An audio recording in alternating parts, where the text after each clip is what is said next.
Hello universe army, कैसे हो? I hope सब अच्छे होंगे, स्वस्थ होंगे और अपनी तैयारी को मजबूत बनाए रखे होंगे। हमने पिछली क्लास में क्या क्या पढ़ लिया था वो आपको पता है। अब हम देखते हैं इसी टॉपिक में या इसी कड़ी में अपन आगे बढ़ते हैं और उस कड़ी में अपन देखेंगे आज अपरा निर्माण। अपरा को अपन इंग्लिश में बोलते हैं प्लेसेंटा फॉर्मेशन, यानी प्लेसेंटा का निर्माण कैसे होता है, प्लेसेंटा का कार्य क्या होता है, कैसे बनती है, इनके बारे में आज अपन पढ़ने वाले हैं। तो मैंने एक सामान्य सा डायग्राम बना रखा है जिसमें मैंने किसको दर्शा रखा है, जो ये प्रक्रिया है किसकी, अपरा निर्माण की, प्लेसेंटा की जो प्रक्रिया है निर्माण की, वो मैंने इस डायग्राम से समझा रखी है। कैसे है देखो, ये अपने पास में ट्रोफोब्लास्ट यानी भ्रूण जो अपने पास में कितने इम्प्लांटेशन की प्रक्रिया लगभग 14 से 15 दिनों के अंदर होती है, 7 से 14 दिनों के यानी 2 हफ्तों का समय लगता है। इम्प्लांटेशन हो गया, आरोपण हो गया। तो आरोपण के समय ध्यान रखना, जो ये अपने पास में भ्रूण है या यूग्मज है, ट्रोफोब्लास्ट अवस्था में है, ठीक है। तो इसके द्वारा किनके द्वारा, कोरियोनिक रसांकुर या बिल्ली के द्वारा अपने जो एंडोमेट्रियम है, किसकी एंडोमेट्रियम, गर्भाशय की एंडोमेट्रियम के साथ क्या करता है, संयोजन बनाता है। किसके द्वारा, कोरियोनिक रसांकुर या बिल्ली के द्वारा। इस संयोजन को ही क्या कहते हैं अपन, इस संयोजन को ही क्या बोलते हैं अपन, प्लेसेंटा बोलते हैं। तो प्लेसेंटा का कार्य क्या होता है, प्लेसेंटा का अगर कोई कार्य पूछे अपने से तो प्लेसेंटा का कार्य क्या होता है, यानी फंक्शन क्या होता है, वर्क क्या होता है प्लेसेंटा का। तो प्लेसेंटा का वर्क होता है, जो भ्रूण होता है उसको ऑक्सीजन उपलब्ध करवाना। किसकी सहायता से, माता जो ऑक्सीजन ग्रहण करेगी वो क्या करेगी, इस भ्रूण को प्लेसेंटा ट्रांसफर करेगी, क्या, ऑक्सीजन, ठीक है। और जो भ्रूण है, एम्ब्रियो है, भ्रूण है, या फिर जो अपने पास में एम्ब्रियो है या भ्रूण है, इसके द्वारा जो अपशिष्ट है, क्या है, अपशिष्ट, अपशिष्ट का क्या करेगी, निष्कासन करेगी। कौन, अपशिष्ट का निष्कासन किसके द्वारा होगा, प्लेसेंटा के द्वारा, यानी और ब्लड सप्लाई भी कौन करेगी, प्लेसेंटा करेगी। इतना आपको समझ में आ गया होगा। अब प्रमुख रूप से अपन देखें तो प्लेसेंटा का एक कार्य और होता है, और वो होता है क्या, ये हार्मोन का स्त्राव करती है। किसमें, प्रेगनेंसी टाइम में।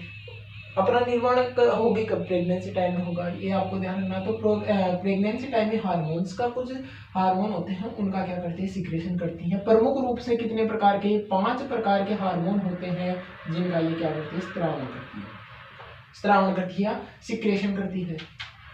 तो उनमें से फर्स्ट आ गया HCG। HCG अगर मैं एक बार इस डायग्राम को मिटाना चाहूँ, क्योंकि इसका नाम लिखना पड़ेगा अपने को पूरा होता है। इसका फुल नेम भी कई बार पूछ लिया जाता है। इसका फुल नेम होता है ह्यूमन कोरियोनिक गेनेडोट्रोपिन हार्मोन, गेनेडोट्रोपिन।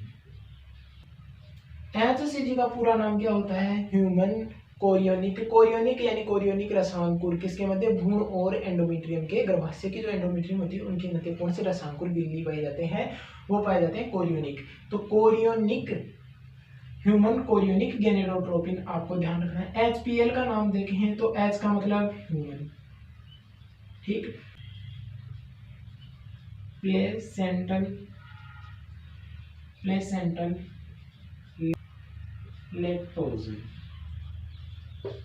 HPL का नाम क्या होगा, ह्यूमन प्लेसेंटल लेक्टोजन। या फिर इसी का दूसरा नाम क्या होगा वो देखें तो HCl का, HCS का मतलब क्या होता है, ह्यूमन, C का मतलब वो ही कोरियोनिक, कोई सा भी नाम फुल नेम पूछ सकता है आपसे, कोरियोनिक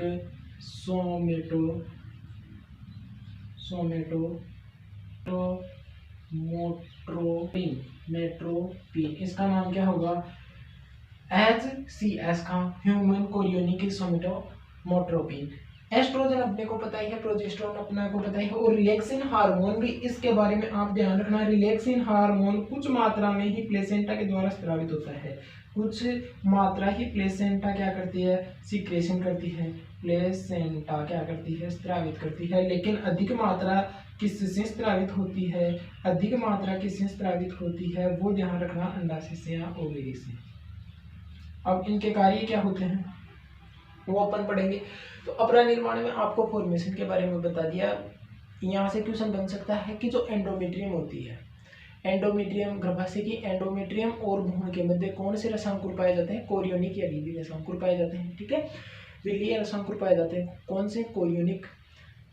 अपरा का कार्य क्या होता है? फंक्शन मैंने आपको बता दिया क्या करती है, ये ऑक्सीजन होती है, माता से ऑक्सीजन लेके क्या करती है, फिटस या भ्रूण तक पहुंचाने का कार्य करती है, और भ्रूण से क्या करेगी, अपशिष्ट जो है उसका क्या करेगी, निष्कासन। इस प्रकार से अपन क्या कह सकते हैं। हाँ, और जो अपरा होगी वो क्या करेगी, जो रुधिर सप्लाई है, रुधिर सप्लाई को या ब्लड सप्लाई है वो क्या करेगी, किसके माध्यम से होगा भ्रूण में, वो होगा प्लेसेंटा के द्वारा। मतलब अपन क्या बोल सकते हैं कि अपरा क्या है, एक प्रकार की, प्लेसेंटा एक प्रकार की क्या है, वो है कार्य की संयोजन। किन के मध्य? कार्य की संयोजन। किन के मध्य? माता व भ्रूण के मध्य। किन के? माता व भ्रूण के मध्य कार्य की संयोजन है क्या है, अपरा। इतना आपको समझ में आ गया होगा। अब अपन देखेंगे HCG, HPL और रिलैक्सिन हार्मोन के बारे में मैंने बता दिया कि प्लेसेंटा के द्वारा तो कुछ मात्रा में स्रावित होता है, लेकिन अगर बात करें अधिक मात्रा में अंडाशय के द्वारा स्रावित होगा। अधिक मात्रा किसके द्वारा स्रावित होगी? अंडाशय के द्वारा, और प्लेसेंटा के द्वारा कम मात्रा की होगी, स्रावित होगी। इतना आपको समझ में आ गया होगा। अब एक एक की बात करेंगे हार्मोन की, इनका कार्य क्या होता है, इनसे क्वेश्चन कैसे बनते हैं। ठीक है, अब बात करें HCG। HCG का कार्य क्या होता है, ये एक तो ध्यान रखना, HCG से यहाँ से क्वेश्चन आता है। ये एक प्रकार का क्या है, प्रेगनेंसी हार्मोन है। कौन सा हार्मोन है? प्रेगनेंसी। प्रेगनेंसी टेस्ट में प्रयुक्त होता है कौन सा? HCG। अगर किसी मादा में प्रेगनेंसी या फिर HCG जो हार्मोन है इसकी मात्रा पाई जाती है तो वो उसकी संभावना बहुत अधिक हो जाती है कि वो क्या है, प्रेग्नेंट है। और जो प्रेगनेंसी हार्मोन है, प्रेगनेंसी हार्मोन HCG के द्वारा ही कोई महिला या मादा है वो क्या है, प्रेग्नेंट है, इसी के द्वारा पता लगाया जा सकता है। HCG कार्य क्या करेगा, ये क्या करेगा, जो कार्पस अपनी लूटियम है, कार्पस ल्यूटियम, जो कार्पस लूटियम है, कार्पस लूटियम को क्या, एस्ट्रोजन व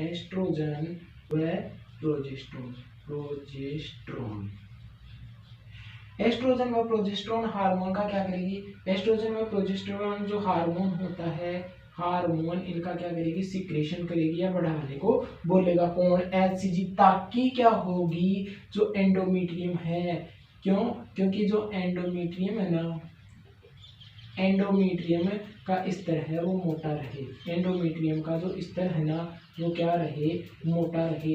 तब क्या करेगी, ये करेगी HCG जो कार्पस लूटियम है वो क्या करेगी, कार्पस लूटियम को प्रेरित करेगी किसके लिए, कि वो एस्ट्रोजन और प्रोजेस्टेरोन हार्मोन का क्या करे, सिक्रेशन करे। सिक्रेशन ज्यादा से ज्यादा होगा तो वो क्या करेगी, जो एंडोमेट्रियम है ना, उस एंडोमेट्रियम का स्तर मोटा रहे और प्रेगनेंसी टाइम पर कोई प्रॉब्लम नहीं है या गर्भपात या एबॉर्शन की समस्या ना आए। तो HCG है जिसे अपन बोले ह्यूमन कोरियोनिक गोनेडोट्रोपिन जो हार्मोन है वो क्या करेगा, कार्पस लूटियम पर कार्य करेगा, एस्ट्रोजन और प्रोजेस्टेरोन हार्मोन के सिक्रेशन को बढ़ाएगा ताकि एंडोमेट्रियम का जो स्तर है वो मोटा बना रहे, उसका महीन स्तर या पतला स्तर ना हो, ताकि जो महिला है उसमें एबॉर्शन की क्रिया ना देखी जाए या प्रक्रिया ना हो।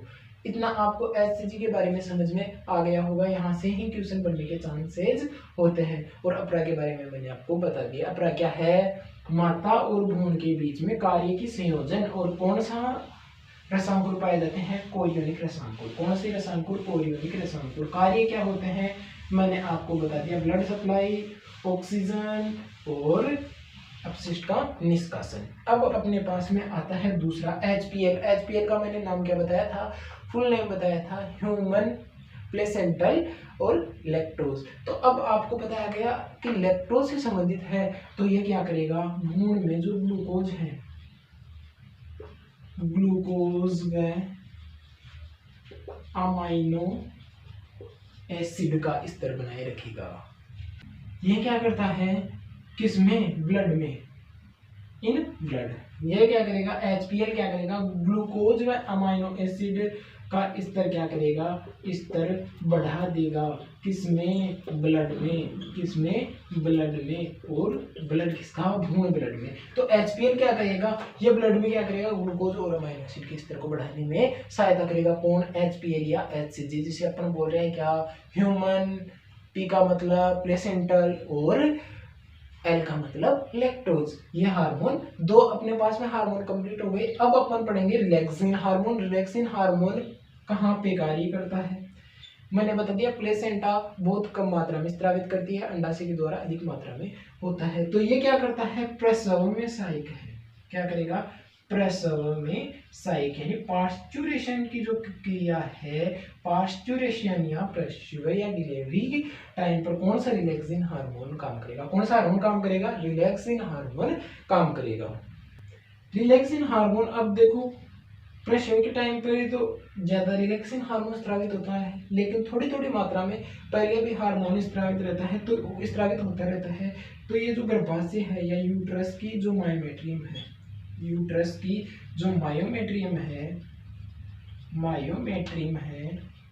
मेट्रियम है, यूट्रस की जो मायोमेट्रियम में जो संकुचन होते हैं ना, क्या होते हैं? संकुचन। संकुचन को क्या करता है? संदमित करता है। क्या करता है? संदमित करता है। कौन? Relaxin hormone.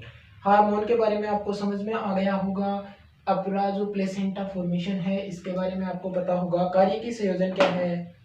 माता और भ्रूण के बीच में कार्य की संयोजन कौन है? अपरा है। कार्य बता दिए मैंने 5 जो यहाँ से प्रमुख रूप से आते हैं ना, उन हार्मोन के बारे में बता दिया। हार्मोन पहला कौन सा? HCG, फिर HPL, फिर एस्ट्रोजन, फिर प्रोजेस्टेरोन, फिर रिलैक्सिन हार्मोन। फिर रिलैक्सिन हार्मोन फुल नेम से क्वेश्चन आ सकता है। कौन से रसांकुर पाए जाते हैं उनका क्वेश्चन आ सकता है, और कौन से हार्मोन का क्या काम है वो क्वेश्चन आ सकता है। तो आप बिल्कुल तैयार रहें। पता है कि प्रेगनेंसी टाइम में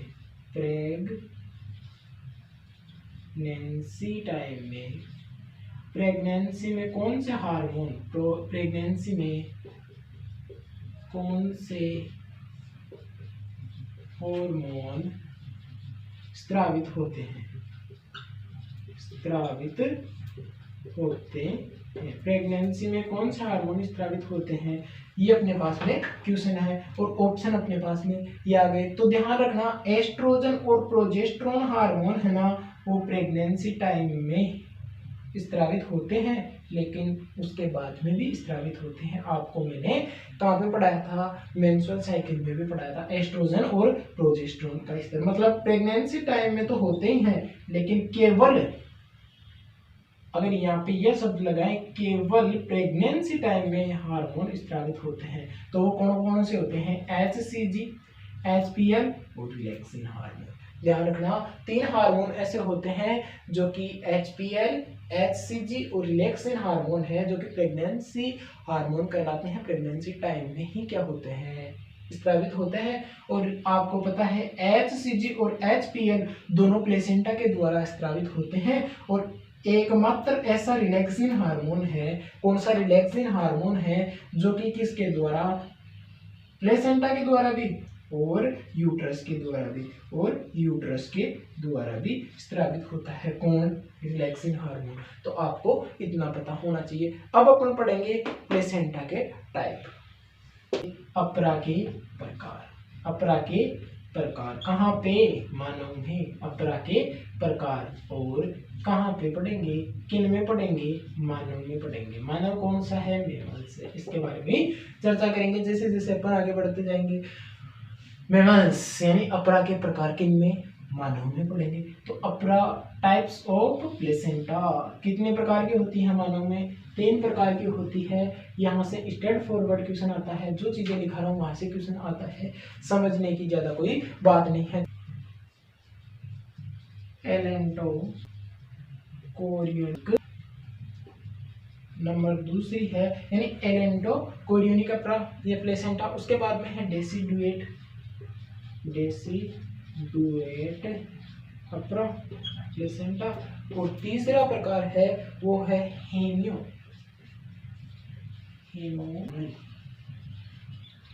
अपरा। तो 3 प्रकार होते हैं मानव में, वो होते हैं एलेंटोकोरियोनिक अपरा, डेसिडुएट अपरा और हेमोकोरियल अपरा। तो हेमोकोरियल अपरा में क्या होता है? ये ओतिकी से संबंधित है। किससे संबंधित है? ये आपको ध्यान रखना, ओतिकी मतलब उत्तिकी से, जिसमें सेल्स वगैरह आती है, उत्तर वगैरह आते हैं। तो ओतिकी का क्या है, आधार है कौन सा, थर्ड, यानी हेमियोकोरियल अपरा। किसका ओतिकी का आधार है, डेसिडुएट जो है वो क्या करती है, डेसिडुएट क्या है, ये दृढ़ता के आधार पर है, दृढ़ता के आधार पर। यहाँ से ये क्वेश्चन आता है, ज्यादा लोड लेने की जरूरत नहीं है आधार पर। और ये क्या है, अतिरिक्त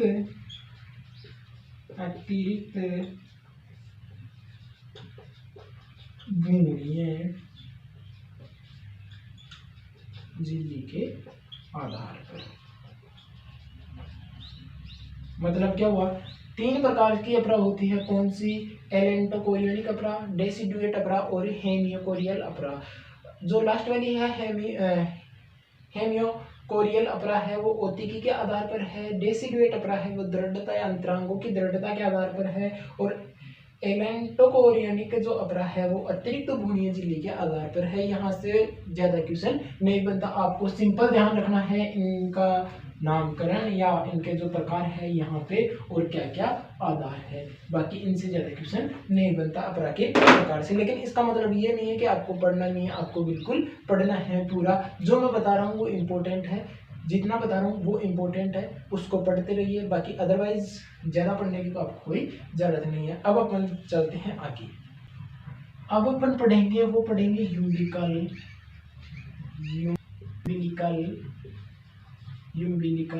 कोड। यूम्बिलिकल कोड के बारे में अपन आज पढ़ेंगे। यूम्बिलिकल कोड होता क्या है तो मैं आपको बता दूं, वो क्या होता है, यूम्बिलिकल कोड क्या होता है, जो अपरा होता है, अपरा वह भ्रूण से प्रत्यक्ष रूप से क्या होता है, जुड़ा होता है। कौन जुड़ा होता है, कौन, यूम्बिलिकल कोड जुड़ा होता है। कौन, यूम्बिलिकल कोड, आपको इतना पता होना चाहिए। और इनमें क्या होता है कि ये रुधिर सप्लाई का कार्य करता है। इसमें क्या होती है, यूम्बिलिकल कोड होता है, इसमें क्या होती है, जो भ्रूण होता है, भ्रूण की रुधिर वाहिकाएं क्या होती है, उपस्थित होती है। रुधिर वाहिकाएं क्या होती है, उपस्थित होती है। तो मैं आपको एक चीज बताना चाहता हूँ, कितनी रुधिर वाहिकाएं, दो धमनियां, थोड़ी सी वही सारी है अदर, तो आप थोड़ा सा वो बनाए रखना पेशेंस। एक आती है सीरा, उन पे ध्यान ना देके जो मैं पढ़ा रहा हूँ उन पे ध्यान देना। तो क्या होगा, तो दो धमनियां पाई जाती है, एक रुधिर पाई जाती है, किनमें, भ्रूण में। तो एक आपको बता दूं, अपने में क्या होती है, शुद्ध धमनी में क्या होती है, शुद्ध ब्लड का प्रवाह होता है, यानी प्योर ब्लड। लेकिन यहाँ पे ध्यान रखना, इम्प्योर यानी अशुद्ध रक्त का प्रवाह होता है। किन में, यूम्बिलिकल कोड में जो पाया जाता है अशुद्ध रक्त का प्रवाह है। बालक में क्या होता है, जो रुधिर वाहिका होती है, दो धमनियां होती है, दो धमनियों में, किनमें, भ्रूण में, यूम्बिलिकल कोड में, तो दो धमनियां होती है, दोनों धमनियों में अशुद्ध रक्त बहता है या अशुद्ध रक्त का प्रवाह होता है। लेकिन जो सीरा होती है एक होती है संख्या में, और इसमें क्या होता है, शुद्ध रक्त का क्या होता है, प्रवाह, शुद्ध रक्त का प्रवाह होता है। इतना आपको पता होना चाहिए। तो अगर अपन देखें, ये अपने पास में अगर अपरा है, मान लो ये क्या है, अपरा है, तो ये क्या है, यूम्बिलिकल कोड। यूम्बिलिकल कोड के माध्यम से अपना मान लो ये क्या है, कोई फीटस है, भ्रूण है, ये क्या है, यूम्बिलिकल कोड, यूम्बिलिकल कोड, यूम्बिलिकल कोड, ये क्या है, अपरा है। तो प्रत्यक्ष रूप से जुड़ा होता है, जिसमें रुधिर प्रवाह होता है, और रुधिर प्रवाह में दो धमनियां होती है, धमनियों में क्या होता है, अशुद्ध रक्त का प्रवाह होता है, और एक सिरा होती है, एक सिरा में क्या होता है, शुद्ध रक्त का प्रवाह होता है। यूम्बिलिकल कोड आपका इतना ही है, समाप्त होता है। ठीक है ना। अब अपन पढ़ेंगे गेस्टुलेशन की प्रक्रिया, और इसके बाद में एक क्लास और होगी, एक क्लास के बाद में ये कंप्लीट हो जाएगा। और नेक्स्ट चैप्टर अपन पढ़ेंगे, वो पढ़ेंगे क्या, मानव स्वास्थ्य एवं जनन। वो चैप्टर काफी इंपॉर्टेंट है, वो भी पढ़ लेंगे धीरे धीरे, कोई टेंशन वाली बात नहीं है। तो इसको मैं मिटा देता हूँ। स्क्रीनशॉट लेना चाहो तो यहाँ पे ध्यान रखना, अशुद्ध रक्त का प्रवाह है, और स्क्रीनशॉट लेना चाहो तो ले लो। और फिर चलते हैं अपन नेक्स्ट टॉपिक पे। पढ़ेंगे अपन गैस्ट्रीकरण, गैस्ट्रीकरण की प्रक्रिया, गैस्ट्रीकरण की प्रक्रिया पढ़ेंगे। और मैंने आपको बता दिया था युग्मनज, युग्मनज के बाद में मोरुला, मोरुला के बाद में ब्लास्टोमियर, ब्लास्टोमियर के बाद में गैस्ट्रोलावस्था आती है। गैस्ट्रोलावस्था में क्या होगा, क्या परिवर्तन होगा एक गुण में, उसके बारे में अपन पढ़ेंगे किसमें, गैस्ट्रोलीकरण में। तो अपन देखें तो गैस्ट्रोलेशन में होता कब है ये गैस्ट्रोलेशन की प्रक्रिया, इम्प्लांटेशन कब होता है, 14 दिन या 15 दिन, 7 से 14 दिन के भीतर। तो 3 हफ्तों के बाद में ये क्रिया होती है, 3 हफ्तों के बाद में ये जो क्रिया होती है उसे अपन बोलते हैं गैस्ट्रोलीकरण। कितने हफ्तों के बाद में, 3 हफ्तों के बाद में। 2 प्रकार से होती है, इसमें क्या क्या होते हैं, क्या क्या चेंजेज आते हैं वो मैं आपको बता देता हूँ। क्या यानी क्या होगा, ब्लास्टोमियर की आकारिकी के आनुवंशिकी, मतलब इसमें क्या होगा, जो मॉर्फोजेनेटिक है, मॉर्फोजेनेटिक के आधार पर होगा। तो मॉर्फोजेनेटिक में इसमें क्या होगा, एक ध्यान रखना आपको, गति एवं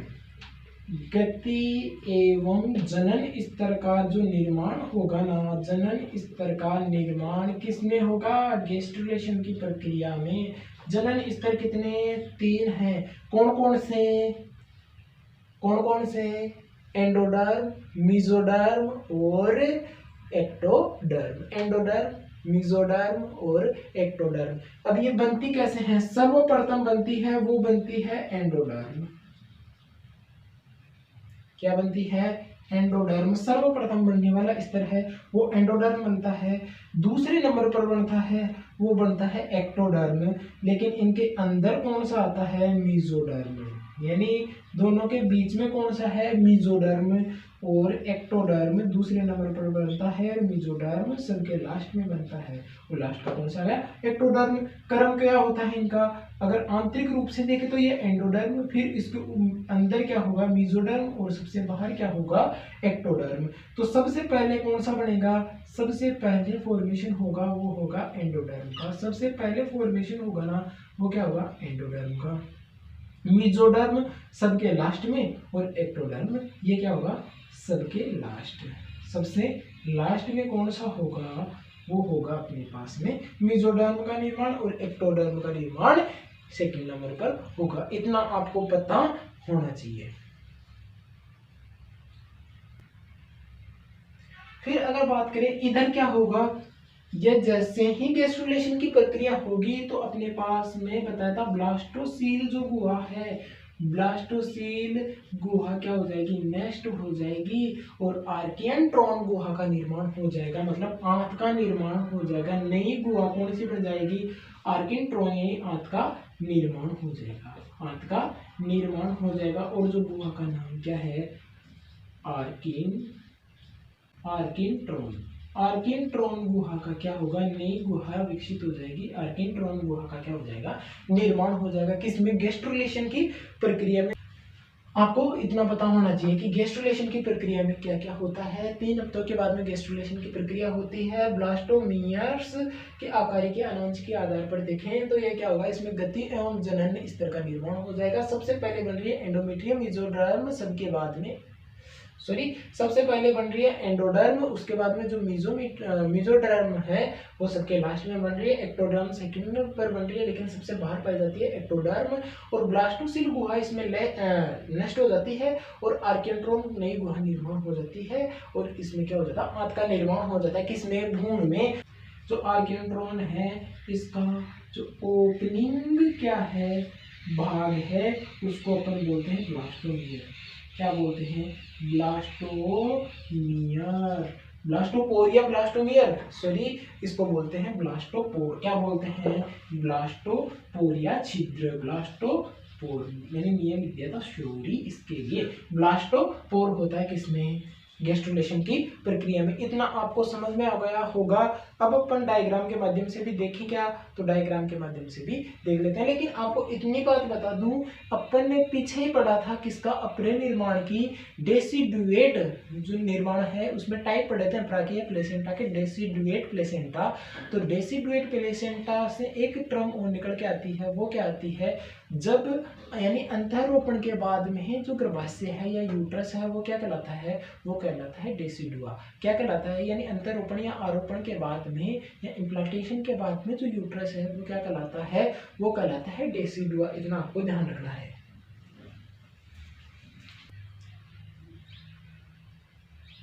इतना आपको समझ में आ गया होगा। फिर अगर एक मैंने अभी क्या बताया था, डेसिडुआ कितना, आरोपण के बाद में, आरोपण या इम्प्लांटेशन के बाद में, यहीं पे लिख देता हूँ, आरोपण के बाद में जो यूट्रस है, गर्भाशय क्या कहलाता है, गर्भाशय क्या कहलाता है, वो कहलाता है, यूट्रस कहलाता है, वो क्या कहलाता है, डेसिडुआ, डेसिडुआ। अब ध्यान रखना, कितने, 8 हफ्तों के बाद में, यानी गर्भकाल के 8 हफ्तों के बाद में जो भ्रूण है, 8 हफ्तों के बाद भ्रूण क्या कहलाता है, गर्भकाल के 8 हफ्तों के बाद में भ्रूण क्या कहलाता है, वो कहलाता है फीटस। क्या कहलाता है, फीटस। एक नया टर्म आ जाता है, उसको भ्रूण ना बोल के क्या बोलते हैं, फीटस बोलते हैं। क्या बोलते हैं, फीटस। इतना आपको समझ में आ गया होगा। तो इसके बाद में देखो अपने पास में पहली आई युग्मनज, युग्मनज के बाद में युग्मनज के बाद में मोरुलावस्था ही, मोरुला की अवस्था के बाद में ब्लास्टोसाइट या ब्लास्टोसिस्ट अवस्था ही, उसके बाद में गेस्टुलेशन, और गेस्टुलेशन की प्रक्रिया के बाद में अब बनेगी न्यूरल पट्टी।